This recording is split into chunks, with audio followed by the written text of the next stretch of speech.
Bueno, muchísimas gracias a todos por venir hoy. Muchas gracias a los anteriores ponentes. Espero ser al menos tan interesante y la mitad de divertido. Vengo de un mundo quizá más cercano a vosotros, del mundo académico de la universidad, de muchas universidades diferentes y alguna universidad donde acabaréis dentro de muy poquito. Así que voy a intentar despertar un poco la curiosidad por lo que hacemos en investigación en medicina y en investigación específicamente en salud pública. Os voy a hablar de investigación en salud pública, como os decía, formación y perspectivas nacionales e internacionales.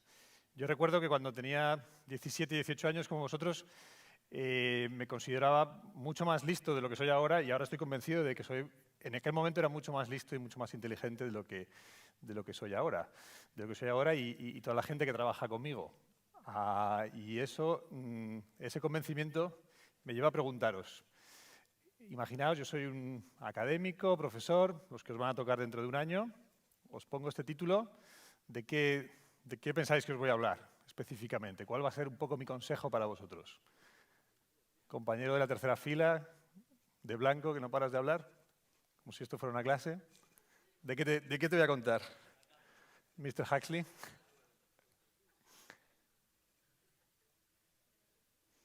Si alguien viene y os dice, vamos a hablar de investigación, de carreras académicas, de cómo mejorar nuestra salud, la medicina, vuestra carrera nacional e internacional. Un poco más bajo, por favor. Compañera. Ok. Bueno. Me han dicho que os dará muchos consejos. Consejos, espero que sean buenos. El primero y fundamental es que, os lo han contado, me imagino, que muchas veces, pero creo que nunca dejaré de hacerlo.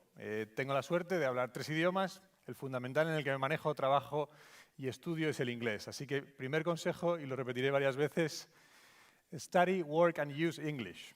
Por supuesto, vosotros estáis estudiando, estáis a punto de tomar una decisión muy importante, dentro de un mes los haréis, pero no se trata solo de estudiar, sino también de trabajar. Lo más importante es que trabajéis y que trabajéis en otro idioma. Lo siento, pero vuestro idioma es maravilloso, culturalmente súper interesante, pero el futuro para aprender y para trabajar está principalmente en inglés. Lo podéis utilizar otros, todos los que sepáis serán bienvenidos, pero os aconsejo este. Os aconsejo segundas veces, porque sé a ciencia cierta que es difícil y que lo que os dice un profesor con poco pelo y con muchas gafas y muchas dioptrías entra por un lado y sale por el otro, así que lo repito. Lo siguiente que os quiero decir es que hay que trabajar en grupo. Y mi experiencia dando clase a gente un año mayor que vosotros es que esto no sabemos hacerlo. No sabemos hacerlo cuando tenéis 19, cuando tenemos 25 tampoco y cuando tenemos 35 tampoco. Con 45 ya hemos perdido el tren y no sabemos trabajar en grupo. Así que no tengáis miedo a trabajar en grupo, sobre todo no tengáis miedo a escuchar lo que dicen vuestros compañeros, a entender lo que ellos dicen o lo que ellas dicen y sobre todo a darle importancia a lo que 8 ojos miran más que 2 y mucha gente tiene muchas cosas interesantes que decir cuando trabajáis específicamente en cualquier problema. Me da igual que sea medicina, que sea lo que sea. Los grupos de trabajo, en el futuro que os vais a encontrar, y eso sería muy bueno, van a ser interdisciplinares, es decir, que vais a trabajar con gente que no entiende nada de lo que tú has estudiado toda tu vida, pero es muy importante su perspectiva. Y los grupos de trabajo no los elegís. Esto es una constante pelea que yo tengo en la universidad.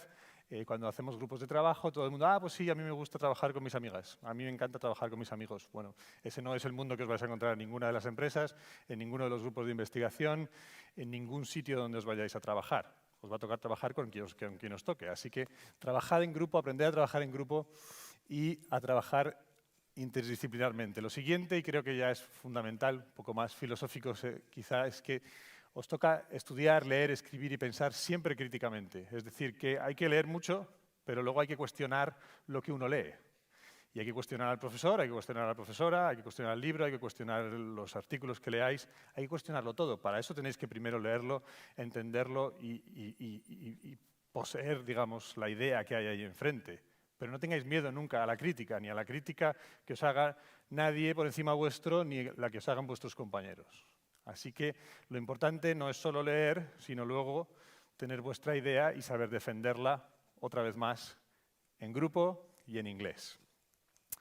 Bueno, ahora os hablaré un poco de mí, ¿no? Esto de este tipo de charlas es como muy egocéntrico, pero me gustaría contaros una historia que quizás es muy cercana a vosotros. Cercana porque, en el fondo, ahora mismo pues tengo la suerte de trabajar en un trabajo muy bueno y me paga muy bien, pero no dejo de ser un becario de lujo. Yo he sido becario toda mi vida. Estuve en un colegio estupendo donde estaba becado, tuve una beca para la universidad, tuve una beca para irme a Alemania, como vosotros las podéis pedir y os recomiendo que lo hagáis. Las becas Erasmus o similares para salir y conocer otros ambientes académicos, otros sitios donde estudiar y trabajar. Por fin me dieron otra beca para ir a Estados Unidos y a la vuelta me han vuelto a dar becas como la Marie Curie o la Ramón y Cajal para trabajar, y ahora mismo tengo, aunque se llama beca, pero no es una beca, es un proyecto europeo con un montón de dinero para trabajar sobre exactamente cómo la ciudad tiene que ver con la salud de los que vivimos ahí dentro. Y para eso trabajamos con cosas muy similares con las que han presentado compañeros, con aplicaciones, con Big Data, con médicos, con enfermeros, con geógrafos, etc. Por lo tanto, ser becario, hablar muchos idiomas y pedir una y otra vez becas es parte de lo que vais a tener que hacer y parte de la recomendación, y tenéis que aprender. Vivimos en un mundo en el que hay que hacerlo y de 10 que pides te van a dar 2. Y a lo mejor las 8 primeras que pides no te las dan, pero las siguientes te las darán. Así que eso es otro de mis consejos que yo os doy. Ahora os hablaré específicamente del proyecto que estoy trabajando y que tengo la suerte de desarrollar dentro de la Universidad de Alcalá, pero sobre todo en la ciudad de Madrid, donde vamos a estudiar cómo la ciudad tiene que ver con cómo nos comportamos individualmente. Y ahí este es un trabajo que hacemos para desarrollar riesgo cardiovascular, como decía nuestro compañero antes, pero valdría para cualquiera de vosotros. Se podría estudiar perfectamente en gente joven. Aquí lo que hacemos es pensar, bueno, si la ciudad tiene un entorno que hemos diseñado y el entorno tiene que ver con cómo nos comportamos y qué es lo que hay en nuestra ciudad o en nuestro barrio, pensad en el sitio donde vivís, el sitio donde estudiáis, cómo es vuestro colegio, cómo es vuestra universidad, cómo es vuestro instituto, cómo está construido y qué cosas hay allí. Qué cosas hay allí para que podáis fumar o no fumar, para que podáis tener actividad física, deporte, cómo llegáis allí, cómo os transportáis, qué es lo que hay ahí para comer, ¿es sano o no es sano? Hay mucho interés por cómo comemos nosotros hoy en día los adultos para ver si nos enfermamos y acabamos teniendo infarto de miocardio o ictus, pero lo mismo con gente mucho más joven como vosotros. ¿Y cómo es vuestro lugar de trabajo, vuestro lugar de estudio, cómo es vuestra ciudad, vuestro barrio a la hora de salir y pasárnoslo muy bien y tomar alcohol, un poquito de alcohol, mucho alcohol, o cogernos la borrachera del jueves o el viernes? De esto sabéis quizá mucho más que yo.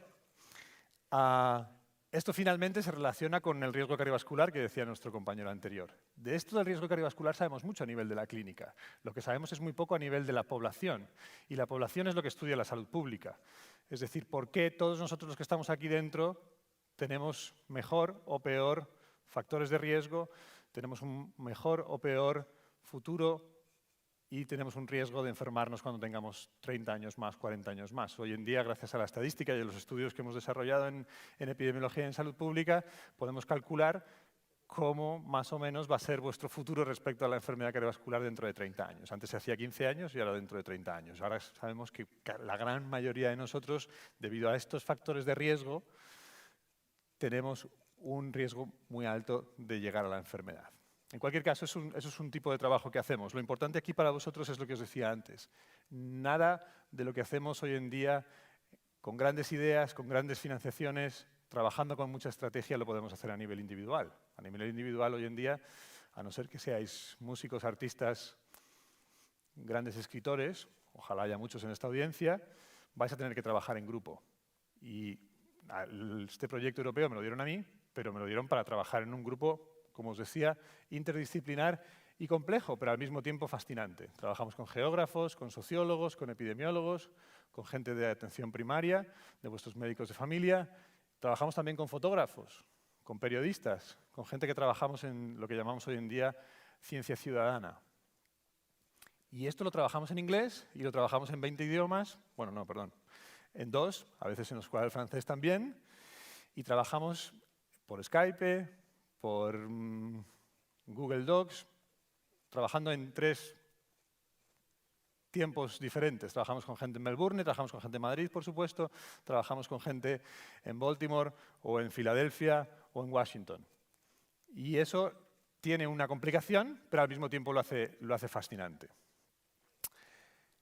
Ya os quería hablar un poquito de qué es esto de la ciencia ciudadana. Yo creo que es fundamental porque esto es algo que poco a poco va a calar en nuestra manera de funcionar como sociedad y además tiene mucho que ver con el tipo de ciencia, con el tipo de formación y con el tipo de trabajo que vais a hacer vosotros en el futuro. Cuando hablamos de ciencia ciudadana quiere decir que si nosotros queremos que las cosas que nosotros investigamos, sea en un hospital, sea en una atención primaria, o sea en la universidad, o sea en un centro de investigación, para que tengan realmente impacto en vuestra sociedad, en vuestra familia, tiene que incluir la realidad de la ciudadanía, de todo el mundo que nos rodea. Eso de todo el mundo es muy complicado porque tenemos que llegar a ciertas personas, nunca llegamos a todo el mundo.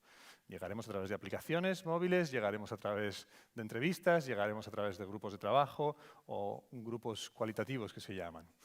Y por último, necesitamos que los decisores políticos, los administradores, algunos de vosotros seguro que os dedicaréis antes o después a la política de una manera activa o no activa, tienen que estar conscientes de lo que está ocurriendo y lo que está haciendo.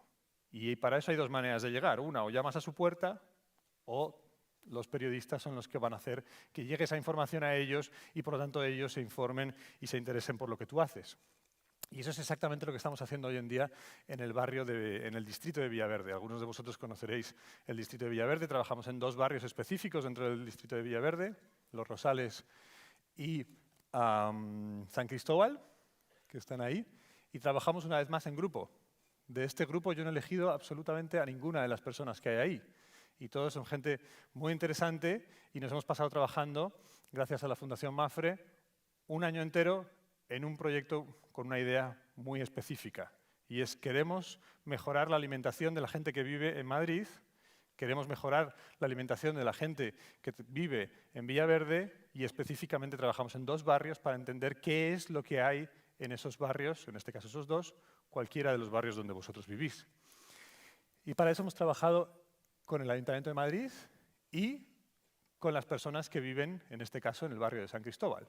Y aquí ves el grupo de trabajo de San Cristóbal, específicamente el grupo de trabajo de las mujeres de San Cristóbal. Hemos hecho dos grupos en un barrio, dos grupos en el otro, de hombres y mujeres, donde ellos y ellas lo que han hecho específicamente es coger y fotografiar su barrio. Algo que nosotros hacemos también con los alumnos en la Universidad de Alcalá. Es decir, para que tú te intereses hoy en día y entender dónde vives, no hay nada más fascinante que hacer un juego sobre eso. Entonces le damos una cámara a cada uno, viene un fotógrafo, nos explica cómo hacer fotografías y que esas fotografías estén bien hechas y cómo grabarlas, guardarlas, y luego imprimirlas y trabajar con ellas. Y eso es lo que han hecho estas personas, en este caso el grupo de mujeres de San Cristóbal. Esto lo hemos hecho durante un año, como os decía. Ya hemos analizado todos estos datos de manera cuantitativa y cualitativa con sociólogos, geógrafos, etc. Y aquí tenéis la página web que hemos hecho del proyecto. Lo que más os puede interesar a vosotros de esto, que puede ser el mundo hoy en día, si lo hubiéramos hecho con personas como vosotros, tendríamos mejores fotos, tendríamos más aplicaciones móviles, tendríamos más canales de YouTube, etc. Pero al final es la imagen la que te engancha.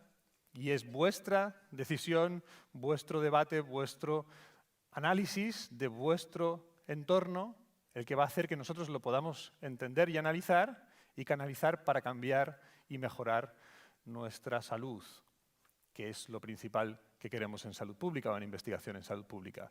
Vuelta a lo mismo, esto lo hemos hecho en Spanglish, porque la beca se pide en inglés, los artículos se hacen en inglés y nuestros colaboradores están en la Johns Hopkins, donde soy profesor también. Y por último, otra vez vuelvo a mis consejos. No os queda más remedio que trabajar en inglés. Sois la nueva generación, estáis a punto de entrar en la universidad. Cuando os llegue un profesor y os diga, este es el libro de texto y está en inglés, estos son los artículos que tenéis que leer, estas son las webs que tenéis que analizar o que trabajar y están en inglés, darle las gracias. No os enfadéis, no echéis para atrás, no reguléis, darle las gracias porque ese es el futuro para vosotros, no me queda ninguna duda. Seguid trabajando en grupos, ojalá lo estéis haciendo ya.